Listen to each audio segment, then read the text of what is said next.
यतिखेर नेपाली सिने क्षेत्रमा चर्चा छ चलचित्र नरसिंह अवतारको।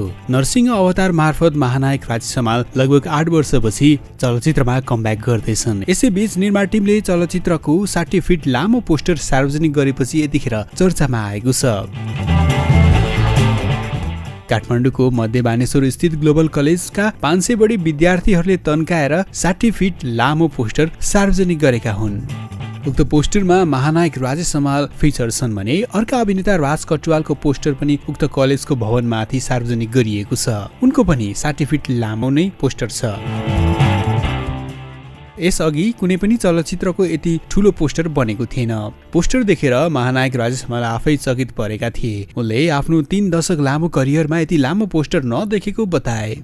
चलचित्र नरसिंह अवतारलाई दिवाकर भट्टराईले निर्देशन गरेका हुन्। उनका अनुसार राजेश हमालको 8 वर्षपछिको कमब्याक फिल्म भएकाले नयाँ तरिकाले पोस्टर सार्वजनिक गरेका हुन्। उनले भने पोस्टरमा हमाललाई एक्सन मोडमा देख्न सकिन्छ। नरसंहारको दृश्य समावेश पोस्टरमा उनी भुइँमा घाइते भएर लडेका व्यक्तिको छातीमाथि एउटा खुट्टा राखेर उभिएका छन्। उनको अनुहारमा रिसको आवेग देख्न सकिन्छ। चलचित्र नरसिंह अवतारमा राजेश हमाल र राज कटुवाल सहित सरोज खनाल, नीति शाह, सनिसा भट्टराई, उषा खड्गी, निर शाह, प्रशान्त ताम्राकार लगायत कलाकारको अभिनय रहेको छ। नरसिंह अवतार 2082 सालको जेठ 9 गतेबाट प्रदर्शनमा आउँदैछ।